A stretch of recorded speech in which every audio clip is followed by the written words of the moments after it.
વંદે માતરમ વિદ્યાર્થી મિત્રો, Oxford school of સાયન્સના કોમર્સ વિભાગના વિડીયો લેક્ચરની અંદર આપ સૌ વિદ્યાર્થી મિત્રોનું હાર્દિક સ્વાગત છે। ધોરણ 12 કોમર્સ, વિષય છે BA વાણિજ્ય વ્યવસ્થા અને સંચાલનની અંદર આપણે પાઠ 8 નાણાકીય સંચાલન એટલે કે ફાઇનાન્શિયલ મેનેજમેન્ટનો આજે આપણે વિડીયો નંબર 14 જોવાના છે। વિડીયો નંબર 14ની અંદર આપણે કાર્યશીલ મૂડીને અસર કરતા જે પરિબળો છે એનો પાર્ટ 2 જોવાના છે। પાર્ટ 2 જોતા પહેલાં આપણે પાર્ટ 1 એટલે કે કાર્યશીલ મૂડીને અસર કરતા જે પરિબળો છે એનો પાર્ટ 1ની અંદર આપણે 5 જેટલા એવા પરિબળોની આપણે ચર્ચા કરી કે જે ધંધાની અંદર કાર્યશીલ મૂડીને અસર કરે છે, જેની અંદર પહેલો મુદ્દો હતો ધંધાના પ્રકાર અને ધંધાનું સ્વરૂપ। કાર્યશીલ મૂડીની જરૂરિયાતનો આધાર ધંધાનો પ્રકાર અને ધંધાના સ્વરૂપ ઉપર રહેલો છે। જો મોટા પાયા પર ઔદ્યોગિક એકમો હોય તો એવા મોટા પાયા ઉપર ઉત્પાદન કરતા ઔદ્યોગિક એકમને મોટા પાયા ઉપર કાર્યશીલ મૂડીની જરૂર રહે છે। તેવી જ રીતના કોઈ વેપારી હોય જે મોટા પાયા ઉપર વેચાણ કરતો હોય તો એણે પોતાના વ્યાપાર માટે જે માલ કે સ્ટોક ભરવાનો થતો હોય તૈયાર માલનો, તો એ સ્ટોક ભરવા માટે પણ એને મોટા પાયા ઉપર મૂડીની જરૂરિયાતો રહે છે। આમ જે ધંધાના એકમના જે મોટા પાયા ઉપર ઉદ્યોગોનું જેવું સ્વરૂપ હોય, જેવો પ્રકાર હોય, તો તે પ્રમાણે તેનો કાર્યશીલ મૂડીનું માળખું પણ સમયાંતરે બદલાતું રહે છે, જેનો આપણે ગત વિડીયો લેક્ચરની અંદર ચર્ચા કરી હતી। ત્યારબાદ બીજો જે એનો મુદ્દો હતો એ છે ધંધાનું કદ। જેમ ધંધાનું કદ નાનું તેમ કાર્યશીલ મૂડીની ઓછી જરૂર પડે છે, જેમ ધંધાનું કદ મોટું તેમ કાર્યશીલ મૂડીની વધુ જરૂર રહે છે। આમ ધંધાનું કદ પણ કાર્યશીલ મૂડીને અસર કરતું અગત્યનું પરિબળ છે। વિદ્યાર્થી મિત્રો, આ વિડીયો જોતી વખતે તમારો પાઠ્યપુસ્તકનું પેજ નંબર 92 ઉપર આપેલો છે, એટલે એ પણ ખુલ્લું રાખજો, એટલે તમને સમજવામાં અનુકૂળતા રહેશે। ત્યાર બધી વાત આપણે કરી કે ઉત્પાદન ચક્ર। ઉત્પાદન ચક્ર કોને કહેવાય? આપણે બજારમાંથી કાચો માલ ખરીદીને લાવીએ અને એ કાચા માલમાંથી આપણે તૈયાર માલનું ઉત્પાદન કરીને બજારમાં વેચવા મૂકીએ, એ વચ્ચેના સમયગાળાને ઉત્પાદન ચક્ર કહે છે। જો આ ઉત્પાદન ચક્રનો સમયગાળો લાંબો હોય તો આપણને ધંધામાં કાર્યશીલ મૂડીની વધુ જરૂર પડે, અને જો ઉત્પાદન ચક્રનો ગાળો નાનો હોય, ટૂંકો હોય, તો આપણને કાર્યશીલ મૂડીની ઓછી જરૂર પડે છે, કારણ કે આપણી જે કાર્યશીલ મૂડી આપણે કાચા માલમાં ચૂકવી દઈએ છીએ એ તરત જ તૈયાર માલમાં ઉત્પાદન થઈને બજારમાં વેચાઈને ફરી આપણી પાસે રોકડ સ્વરૂપે આવી જાય છે। આપણે જોયું કે ભાઈ સુતરાઉ કાપડ ઉદ્યોગ છે, શણ કાપડ ઉદ્યોગ છે, આવા ઉદ્યોગોની અંદર જે ઉત્પાદનનો સમયગાળો છે એ લાંબો હોવાને કારણે આપણને કાર્યશીલ મૂડીની જરૂરિયાતો એવા ઉદ્યોગોમાં વધુ પડે છે। જ્યારે ડેરી ઉદ્યોગ છે કે પછી બેકરી ઉદ્યોગ છે, એની અંદર આ ઉત્પાદનનો સમયગાળો ટૂંકો હોવાને કારણે આપણને કાર્યશીલ મૂડીની ઓછી જરૂર પડે છે। આમ ઉત્પાદન ચક્ર પણ કાર્યશીલ મૂડીને અસર કરતું અગત્યનું પરિબળ છે। ત્યાર પછી જોયું આપણે ઉત્પાદન નીતિ અને માંગનો પ્રકાર। કેટલીક વસ્તુઓનું માંગ ચોક્કસ ઋતુમાં થતી હોય છે, પરંતુ કેટલાક ઉદ્યોગો દ્વારા આવી વસ્તુનું ઉત્પાદન સ્થિર નીતિએથી આખા વર્ષ દરમિયાન કરવામાં આવતું હોય છે। એટલે કે આખા વર્ષ દરમિયાન એ ઉદ્યોગો એ વસ્તુનું ઉત્પાદન કરે, એ વસ્તુનું ઉત્પાદન કરવા માટે એને કાર્યશીલ મૂડીની જરૂર પડે, અને જ્યારે ચોક્કસ ઋતુ આવે ત્યારે એ વસ્તુનું બજારમાં વેચાણ થાય, ત્યારે એમાં રોકાયેલી કાર્યશીલ મૂડી રોકડમાં રૂપાંતર થાય છે। એટલે આ રીતે કેટલાક ઉદ્યોગ ધંધાના આવી ઉત્પાદન નીતિ અને માંગના પ્રકારો પણ કાર્યશીલ મૂડીને અસર કરે છે। તેમાં આપણે જોયું કે ભાઈ ગરમ કપડાનું ઉત્પાદન કરતી કંપની છે એ આખા વર્ષ દરમિયાન ગરમ કાપડનું ઉત્પાદન કરે, અને જ્યારે શિયાળાની ઋતુ આવે ત્યારે એ ગરમ કપડાં બજારમાં વેચવા માટે મૂકે છે। તો આખા વર્ષ દરમિયાન ઉત્પાદન પ્રક્રિયા કરવા માટે એને કાર્યશીલ મૂડીની જરૂર પડે છે, અને જ્યારે શિયાળામાં એ કાપડ વેચી બજારમાં ત્યારે એ કાર્યશીલ મૂડી જેની તૈયાર માલ સ્વરૂપે કે કાચા માલ સ્વરૂપે એની પાસે પડી હોય છે એ રોકડમાં રૂપાંતર થાય છે। એટલે આમ કરીને ઉત્પાદન નીતિ અને માંગના પ્રકારો પણ કાર્યશીલ મૂડીને અસર કરે છે। ત્યાર પછી આપણે છેલ્લો મુદ્દો એવું જોયું તો કાચો માલનો સંગ્રહ। ઘણી વખત કાચા માલના પ્રાપ્તિ સ્થાનો મર્યાદિત હોય, અથવા તો અનિયમિત હોય, અથવા તો ચોક્કસ ઋતુમાં જ કાચો માલ મળતો હોય સારો, તો વેપારીઓ શું કરતા હોય છે, આખા વર્ષ દરમિયાન ઉત્પાદન પ્રક્રિયા કરવા માટે આ કાચા માલનો સંગ્રહ કરતા હોય છે.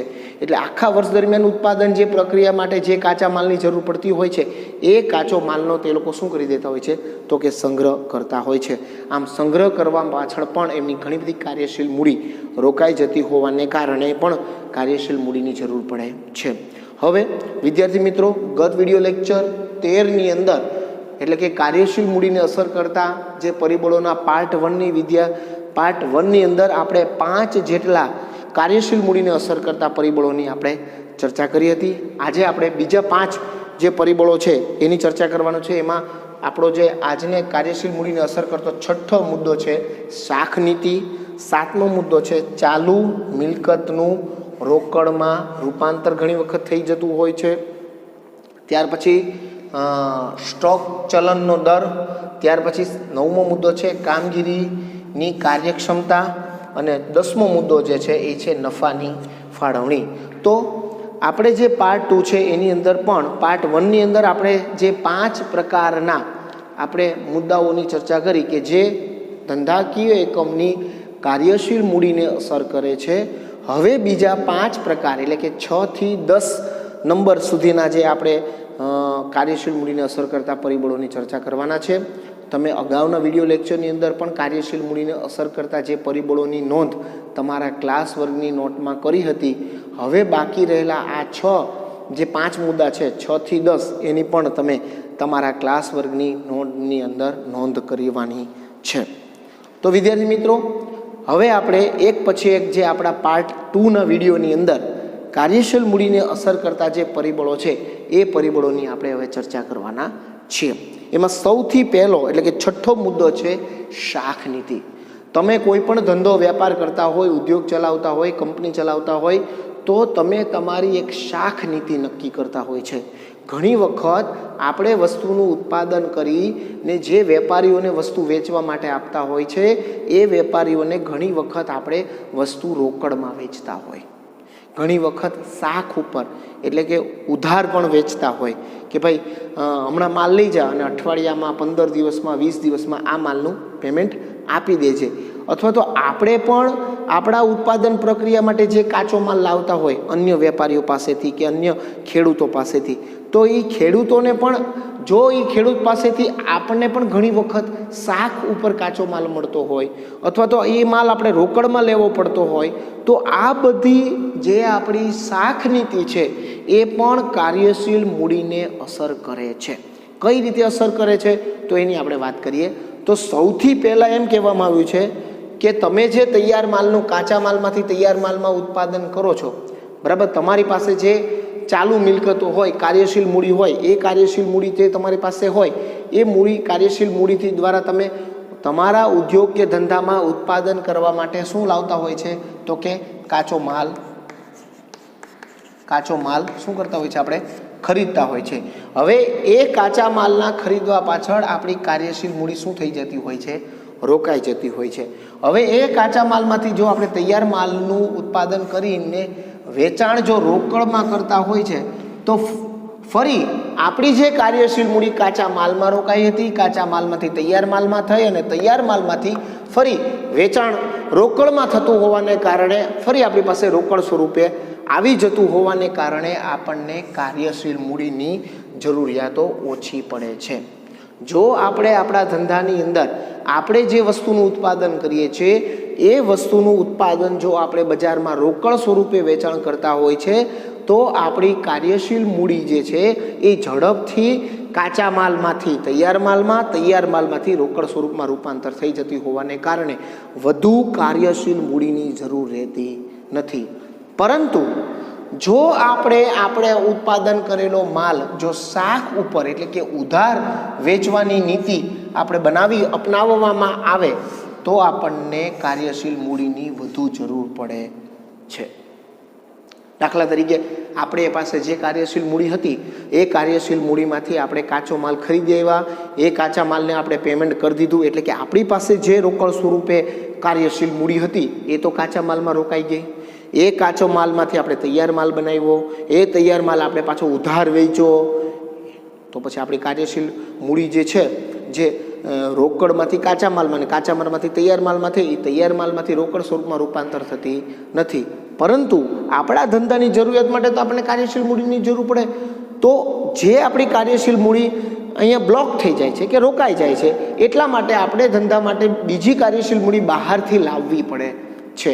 તેવી જ રીતે શું કહેવામાં આવ્યું છે કે જો કોઈ પણ ઉદ્યોગ ધંધાની અંદર આપણને જો કાચો માલ સરળતાથી શાખ ઉપર મળી જાય ને, એટલે કે ઉધાર મળી જાય ને, તો આપણને કાર્યશીલ મૂડીની ઓછી જરૂર પડે છે. પરંતુ જો એ કાચો માલ આપણે રોકડથી ખરીદવો પડે તો આપણને કાર્યશીલ મૂડીની વધુ જરૂરિયાત પડે છે. આમ તમારા ધંધાની શાખ નીતિ કેવા પ્રકારની છે તેના ઉપર તમારા ધંધાની કાર્યશીલ મૂડી અસર કરે છે. જો તમે તૈયાર માલ રોકડમાં વેચતા હોવ તો તમારે કાર્યશીલ મૂડીની ઓછી જરૂર પડે, કારણ કે આ બાજુ તમે કાર્યશીલ મૂડી કાચા માલમાં આપો, કાચા માલમાં તમારી કાર્યશીલ મૂડી રોકડમાંથી કાચા માલમાં રૂપાંતર થાય, કાચા માલમાંથી તૈયાર માલમાં રૂપાંતર થાય, તૈયાર માલમાંથી બજારમાં વેચાઈ જાય રોકડમાં, અને પાછું રોકડ સ્વરૂપમાં તમારી કાર્યશીલ મૂડી તમારી પાસે આવી જાય. એટલે તમારે બજારમાંથી વધુ કાર્યશીલ મૂડી લેવાની કોઈ જરૂર રહેતી નથી. હા, ક્યારે જરૂર પડે કે જો તમે તમારો માલ, તમે જે તૈયાર માલનું ઉત્પાદન કરો છો એ તૈયાર માલ જો તમે શાખ ઉપર એટલે કે ઉધાર વેચવાની નીતિ અપનાવી હોય તો તમારો જે કાચા માલમાં કે તૈયાર માલમાં જે રોકાયેલી તમારી કાર્યશીલ મૂડી છે એ તમારી પાસે સમયસર રોકડ સ્વરૂપે આવતી નથી. એટલે તમારે વધુ કાર્યશીલ મૂડીની જરૂર પડે છે અને એ તમારે બજારમાંથી લાવવી પડે છે. તો આવી રીતે તમારી જે શાખ નીતિ છે એ પણ તમારી કાર્યશીલ મૂડીને અસર કરે છે. તેવી જ રીતે જો તમને પણ ખેડૂતો કે અન્ય વેપારી પાસેથી કાચો માલ સરળતાથી શાખ ઉપર મળી જતો હોય તો પછી તમારે કાર્યશીલ મૂડી બહારથી વધુ લાવવાની જરૂર રહેતી નથી. પરંતુ જો તમને કાચો માલ રોકડ સ્વરૂપે તમારે અન્ય વેપારી કે ખેડૂત પાસેથી ખરીદવો પડતો હોય તો તમારે તમારા ધંધા માટે કાર્યશીલ મૂડીની વધુ જરૂર પડે છે. આમ તમારી ધંધાની જે શાખ નીતિ છે એ પણ તમારા ધંધાની કાર્યશીલ મૂડીને અસર કરતું અગત્યનું પરિબળ છે. બરાબર. ત્યાર પછીનો જે 7મો મુદ્દો છે એ છે ધંધાની જે ચાલુ મિલકત છે એ ચાલુ મિલકતનું રોકડમાં રૂપાંતર. હવે ધંધાની જે કાર્યશીલ મૂડી છે ને એ ક્યાં રોકાયેલી હોય છે તો કે ધંધાની ચાલુ મિલકતોમાં. ચાલુ મિલકતોમાં એટલે કે રોકડ સ્વરૂપે હોય, દેવાદાર સ્વરૂપે હોય, પછી તો કે લેણી હુંડી સ્વરૂપે હોય, બેંકમાં સિલક સ્વરૂપે હોય, આવા જુદા જુદા સ્વરૂપે જે આપણી ચાલુ મિલકતો રોકાયેલી હોય, જો એ ચાલુ મિલકત સમયસર રોકડમાં રૂપાંતર થાય ને એ મહત્વનું છે. અહીં વાત કર્યું છે. દાખલા તરીકે તમે જે વસ્તુ વ્યક્તિઓને માલ વેચો છો એ તમારા શું છે તો કે દેવાદાર છે. એ દેવાદાર પાસેથી જે ઉઘરાણી આપણે કરીએ છીએ જો એ ઉઘરાણી ઝડપથી વસૂલવામાં આવે તો જે તૈયાર માલ છે એ તૈયાર માલનું રોકડમાં વેચાણ થતું હોય, અથવા તો તમારી જે લેણી હુંડી અન્ય વ્યક્તિ પાસેથી નાણાં પાકતી તારીખે તમને જો સમયસર મળી જતી હોય ને તો તમને પ્રમાણમાં કાર્યશીલ મૂડીની ઓછી જરૂર પડે. તમારા ધંધાની અંદર તમે જે રોજબરોજના વ્યવહારો કરવા માટે જે કાર્યશીલ મૂડીનો ઉપયોગ કરો છો એ કાર્યશીલ મૂડી એટલે કે ચાલુ મિલકતમાં રોકાયેલી જે મૂડી છે જો એ સમય અંતરે રોકડમાં રૂપાંતર થઈ જતી હોય ને તો તમારે વધારાની કોઈ કાર્યશીલ મૂડીની જરૂર રહેતી નથી. પરંતુ એટલે એમ કીધું છે કે તમે જેને માલ વેચો છો, બરાબર, કદાચ શાખ ઉપર રોકડમાં વેચતા હોય તો બહુ સારું, પણ માની લો કે શાખ ઉપર વેચતા હોય તો એની પાસેથી સમયસર તમારી જે ઉઘરાણી છે એ આવી જતી હોય, ઝડપથી વસૂલાઈ જતી હોય, અથવા તો તમે જે કાચા માલની અંદરમાં કાર્યશીલ મૂડી રોકી હોય એ કાચા માલમાંથી તૈયાર માલમાં થઈને તૈયાર માલમાંથી જો રોકડ સ્વરૂપમાં વેચાઈ જતું હોય, અથવા તો તમારી જે લેણી હુંડી છે એ લેણી હુંડી પાકતી તારીખે તમને સમયસર મળી જતી હોય. ટૂંકમાં એમ કે છે કે તમારી જે ચાલુ મિલકતોમાં રોકાયેલી જે કાર્યશીલ મૂડી છે એ જો સમયાંતરે જ્યાં રોકાયેલી હોય ત્યાંથી રોકડ સ્વરૂપમાં જો રૂપાંતર થઈ જાય તો તમારે પ્રમાણમાં કાર્યશીલ મૂડીની ઓછી જરૂર પડે છે. આથી વિરુદ્ધ શું કહે છે? આથી વિરુદ્ધની પરિસ્થિતિ હોય તો શું પરિસ્થિતિ હોય? તો દેવાદાર પાસેથી જે ઉઘરાણી ઝડપથી આવતી ન હોય, તૈયાર માલનું વેચાણ રોકાણ પર નહીં પરંતુ શાખ ઉપર થતું હોય, લેણી હુંડીની તારીખ પણ તમારે જે નાણાંની પાકતી તારીખ હોય એ તારીખે તમને ન મળતી હોય, તો એવી વિરુદ્ધની પરિસ્થિતિમાં તમારે તમારા ધંધામાં કાર્યશીલ મૂડીની જરૂરિયાતો વધુ રહે છે. એટલે અહીં એમ કહેવામાં આવ્યું છે કે ચાલુ મિલકતોમાં જે રોકાયેલી જે કાર્યશીલ મૂડી છે એ જો સમયસર રોકડમાં રૂપાંતર થઈ જાય તો તમને કાર્યશીલ મૂડીની વધુ જે જરૂરિયાતો છે એના માટે તમારે બહારથી પૈસા લાવવાની કોઈ જરૂર રહેતી નથી. એટલે કે તમારે જો તમારી ચાલુ મિલકતમાં રોકાયેલી તમારી જે મૂડી છે એ સમયાંતરે રોકડમાં રૂપાંતર થઈ જાય તો તમારે કાર્યશીલ મૂડીની ઓછી જરૂર પડે છે. એથી વિરુદ્ધ કે જે તમારી ચાલુ મિલકતોમાં રોકાયેલી મૂડી જો સમયસર રોકડમાં રૂપાંતર ન થાય તો તમારા ધંધાના રોજબરોજના વ્યવહારો કરવા માટે તમારે જે કાર્યશીલ મૂડીની જરૂર પડે છે એ કાર્યશીલ મૂડી તમારે બહારથી લાવવી પડે છે અને વધુ મૂડીની જરૂર પડે છે. આમ ચાલુ મિલકતોનું રોકડમાં જે રૂપાંતર થવાની જે પ્રક્રિયા છે, બરાબર, એ પ્રક્રિયા જો ઝડપી હોય ને તો તમારા ધંધાને કાર્યશીલ મૂડીની તમારે ઓછી જરૂર પડે. જો એ પ્રક્રિયા ધીમી હોય તો તમારે કાર્યશીલ મૂડીની વધુ જરૂર પડે.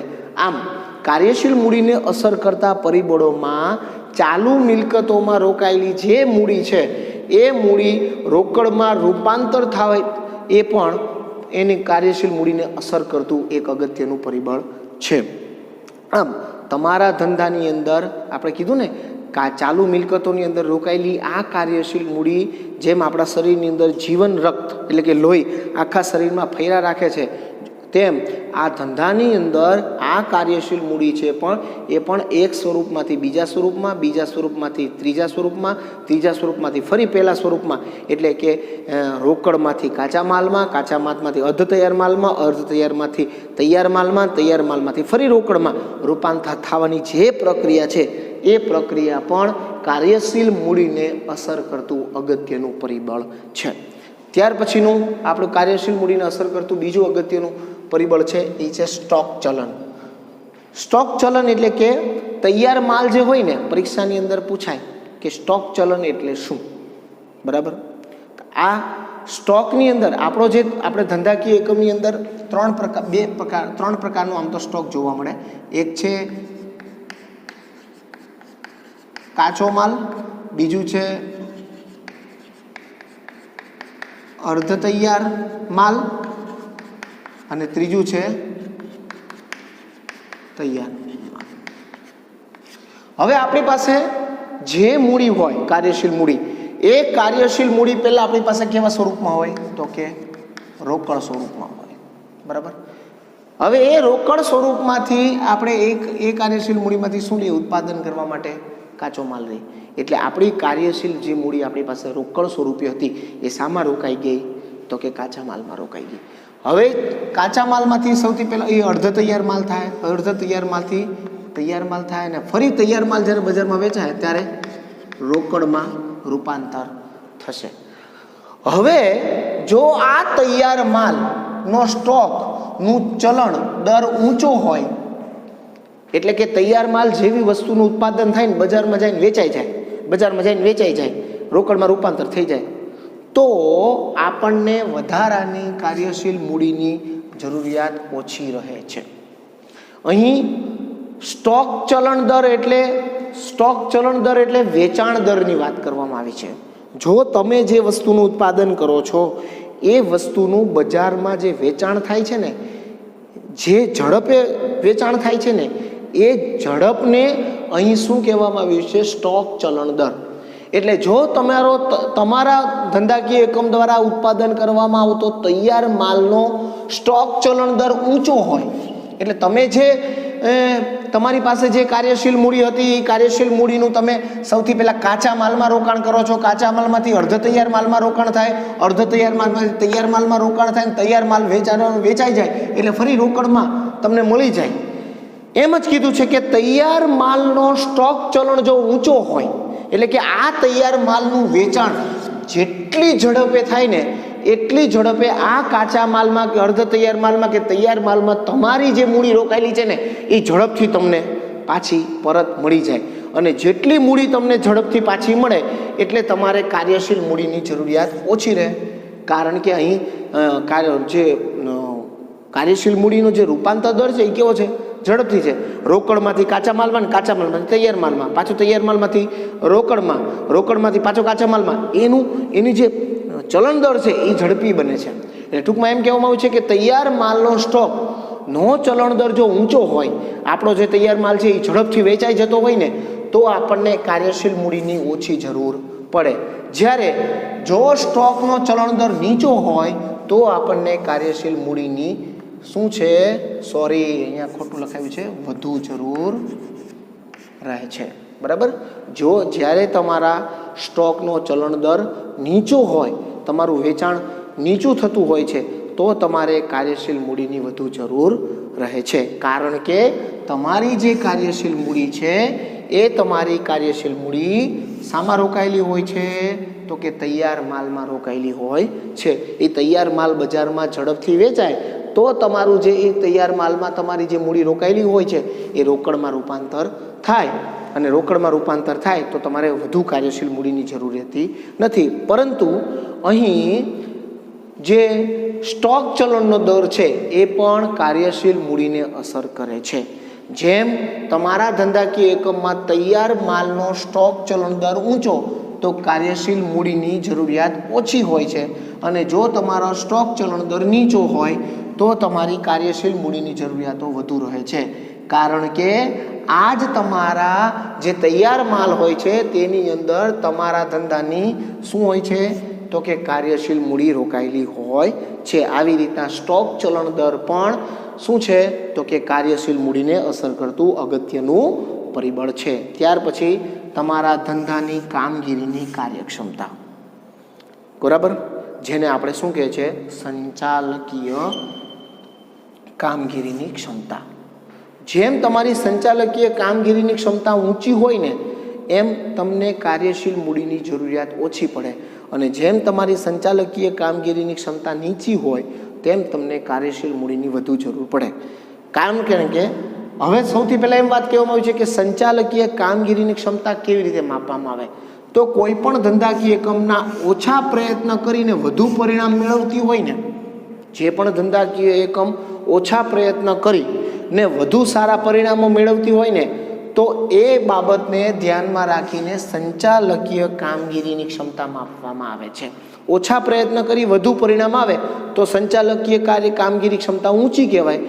પછી વધુ પ્રયત્ન કરી પણ વધુ પરિણામ ન આવતા હોય તો સંચાલકીય કામગીરીની ક્ષમતા નીચી કહેવાય છે. બરાબર. તમારી પાસે તમારા ધંધાકીય એકમમાં જે પણ ઉપલબ્ધ સાધનો હોય એ દરેક સાધનોની કાર્યક્ષમતાનો આપણે વિવેકપૂર્વક ઉપયોગ કરવો અને ખાસ કરીને આ સાધનોનો બગાડ ઓછો થાય અથવા તો એ બગાડને દૂર કરી અને સાથે સાથે આપણી જે ધંધાકીય એકમની તૈયાર માલ, આપણે જે શાક ઉપર માલ વેચ્યો છે એની ઉઘરાણી પણ ઝડપથી થાય ને, તો આપણને કાર્યશીલ આમ કરી ને આપણે આપણી ધંધાકીય એકમની જે સંચાલકીય કાર્યક્ષમતા છે એ વધારી શકીએ છીએ. અને તેના દ્વારા આપણી કાર્યશીલ મૂડીની જે જરૂરિયાતો છે એ શું કરી શકીએ છીએ? ઘટાડી શકીએ છીએ. એટલે આપણે એવો પ્રયત્ન કરવાનો છે કે આપણી ધંધાકીય એકમની જે સંચાલકીય કાર્યક્ષમતા છે એ વધે, કે જેના દ્વારા આપણે ઓછા પ્રયત્ન કરીને ધંધાકીય એકમમાં વધુ સારા પરિણામો મેળવી શકીએ. આપણી પાસે જે ઉપલબ્ધ સાધનો છે એ ઉપલબ્ધ સાધનોનો યોગ્ય કાર્યક્ષમ ઉપયોગ કરીએ. એ સાધનોનો બગાડ હોય તો એ બગાડ ઘટાડીએ અથવા તો દૂર કરીએ. આપણી ઉઘરાણી ઝડપી બનાવીએ. જો આ બધી પ્રવૃત્તિ દ્વારા આપણે ઉચ્ચ સંચાલકીય કામગીરીની ક્ષમતાથી કાર્ય કરશું તો આપણને કાર્યશીલ મૂડીની જરૂર આપણે આપણા ધંધામાં ઘટાડી શકીએ.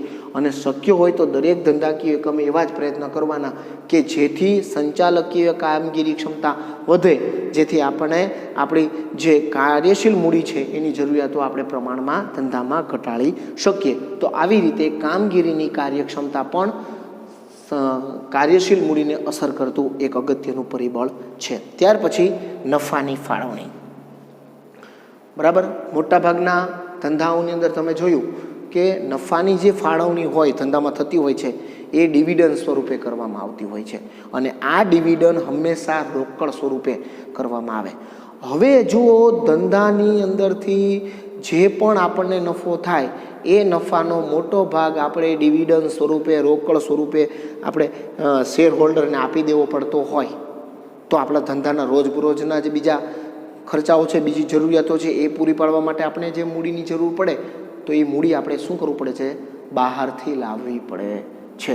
એટલે એમ કીધું છે કે ડિવિડન્ડ તરીકે કરવામાં આવતી નફાની ફાળવણી એ રોકડને અસર કરે છે. ધંધાકીય એકમની જે રોકડ હોય, અને રોકડ એટલે ધંધાની શું કહેવાય? તો કે ચાલુ મિલકત. રોજબરોજના ધંધાના જે ખર્ચાઓ થાય છે એ ખર્ચાઓને પહોંચી વળવા માટે ઘણી વખત સંચાલકો દ્વારા રોકડ સ્વરૂપે પણ હાથ ઉપર કેટલીક મૂડી રાખવામાં આવે છે, જેને આપણે કાર્યશીલ મૂડી કહે છે. હવે જો ધંધામાંથી રોજબરોજના વ્યવહારો કરવા માટે આ રોકડ મૂડીનો ઉપયોગ થતો હોય અને એના દ્વારા ધંધા દ્વારા આપણને જે પણ નફો થાય એ નફાનો બધો જ ભાગ એ નફાનો કેટલોક ભાગ ડિવિડન્ડ સ્વરૂપે આપણે શું કરવું પડે છે? શેર હોલ્ડરને ફાળવણી કરવું પડે છે. હવે આ જે ડિવિડન્ડ સ્વરૂપે શેર હોલ્ડરને નફાનો જે ભાગ ફાળવવામાં આવે છે એ ધંધાકીય એકમના જે રોકડ સ્વરૂપ હોય છે એને અસર કરે છે. કારણ કે નફાના જે ભાગમાંથી રોકડ સ્વરૂપે ડિવિડન્ડની ફાળવણી કરવામાં આવતી હોવાથી ધંધામાંથી રોકાણ વધુ બહાર જતું હોવાથી આપણને ધંધામાં કાર્યશીલ મૂડીના રોજબરોજના વ્યવહાર કરવા માટે જે કાર્યશીલ મૂડી છે એની જરૂર વધુ રહે છે અને એના માટે આપણે વધુ મૂડી બહારથી લાવવી પડે છે. એટલા માટે એમ કહેવામાં આવ્યું છે કે કાર્યશીલ મૂડીને અસર કરતું અગત્યનું પરિબળ હોય તો એ નફાની ફાળવણી છે. કારણ કે નફાની ફાળવણી એટલે એક પ્રકારની કોઈ પણ ધંધાકીય એકમની અંદર જે પણ જે શેર બહાર પાડ્યા હોય છે, જામીનગીરીઓ બહાર પાડી છે, એ જામીનગીરીઓની શેર હોલ્ડર ધારકોને ડિવિડન્ડ કરવામાં આવે છે. હવે આ જે ડિવિડન્ડની ચૂકવણી કરવામાં આવે એ નફામાંથી કરવામાં આવે. હવે નફાનો ભાગ જો ડિવિડન્ડ સ્વરૂપે રોકડમાં દેવામાં આવે તો ધંધામાં જે રોજબરોજના કાર્ય કે રોજબરોજના ખર્ચાને પહોંચી વળવા માટે જે કાર્યશીલ મૂડીની જરૂર પડે છે એ કાર્યશીલ મૂડીના રોકાણને આ નફાની ફાળવણી અસર કરે છે.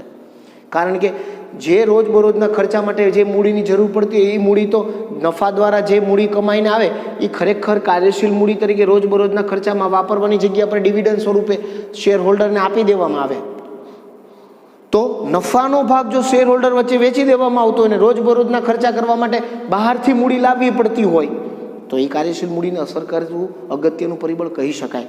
આમ નફાની ફાળવણી એ પણ કાર્યશીલ મૂડીને અસર કરતું એક અગત્યનું પરિબળ છે. વિદ્યાર્થી મિત્રો, હું થોડીક વાર માટે સાઈડ ઉપર આવી જાઉં છું.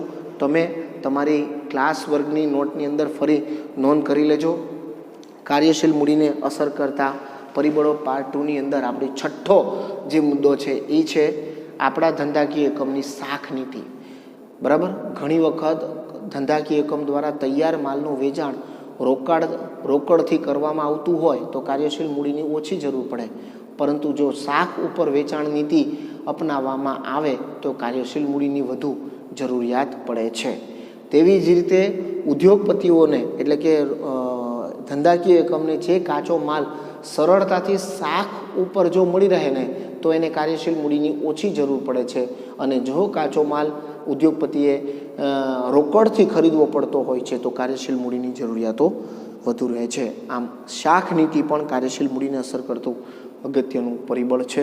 ત્યાર પછી જે વાત કરવામાં આવી છે ચાલુ મિલકતનું રોકડમાં રૂપાંતર.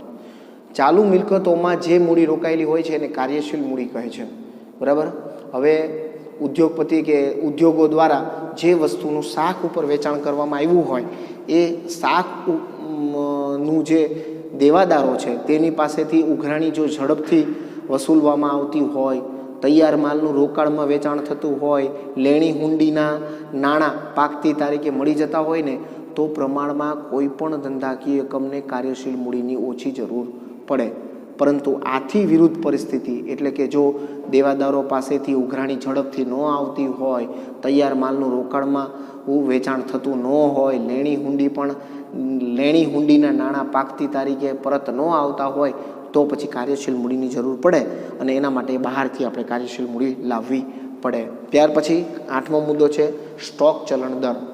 તૈયાર માલના સ્ટોકનો ચલણ દર જો ઊંચો હોય, એટલે કે તૈયાર માલ ઝડપથી વેચાઈ જતો હોય ને, તો કાર્યશીલ મૂડીની ઓછી જરૂરિયાત હોય. પરંતુ જો સ્ટોક ચલણ દર નીચો હોય તો કાર્યશીલ મૂડીની જરૂરિયાતો વધુ રહે છે. કારણ કે કાર્યશીલ મૂડીની અંદર જ તૈયાર, એટલે કે કાર્યશીલ જે મૂડી છે એ તૈયાર માલમાં શું થયેલી હોય છે, રોકાયેલી ધંધાકીય એકમમાં પડી રહે છે. આમ સ્ટોક ચલણ દર પણ કાર્યશીલ મૂડીને અસર કરતું અગત્યનું પરિબળ છે. બરાબર. કામગીરીની કાર્યક્ષમતાની વાત કરીએ તો ઓછા પ્રયત્ને વધુ પરિણામ મેળવવા એટલે સંચાલકીય કામગીરીની ક્ષમતા. ઉપલબ્ધ સાધનોનો કાર્યક્ષમ ઉપયોગ અને બગાડ ઓછો કે દૂર કરી ઉઘરાણી ઝડપી બનાવીને કાર્યશીલ મૂડીની જરૂરિયાતો આપણે ધંધાકીય એકમમાં ઘટાડી શકીએ છીએ. ત્યારબાદ જે 10મો મુદ્દો છે એ છે નફાની ફાળવણી. એ પણ કાર્યશીલ મૂડીને અસર કરતું અગત્યનું પરિબળ છે. ડિવિડન્ડ તરીકે કરવામાં આવતી નફાની ફાળવણી ખરેખર ધંધાકીય એકમની જે રોકડ હોય છે એને અસર કરે છે. કારણ કે નફાના ભાગમાંથી રોકડ સ્વરૂપે ડિવિડન્ડમાં ફાળવણી કરવામાં આવે છે, તો ધંધામાંથી રોકડ વધુ બહાર જતું હોવાથી કાર્યશીલ મૂડીની જરૂરિયાતો વધુ રહે છે. વિદ્યાર્થી મિત્રો, આજે આપણે કાર્યશીલ મૂડીને અસર કરતા જે પરિબળો છે એનો પાર્ટ 2 એટલે કે પાર્ટ 1 અને પાર્ટ 2 કમ્પ્લીટ કરી આપણે કાર્યશીલ મૂડીને અસર કરતા 10 મુદ્દા અહીં આપણો આજે કમ્પ્લીટ કરીએ છીએ. ત્યાર પછીના આગળના મુદ્દા માટે આપણે આગળના વિડીયો લેક્ચરમાં મળશું. ત્યાં સુધી આપ દરેક વિદ્યાર્થી મિત્રો ઘરે રહો, સુરક્ષિત રહો, સ્ટે હોમ, સ્ટે સેફ. આપ સૌ વિદ્યાર્થી મિત્રોનો ફરી આભાર માનું છું. આભાર.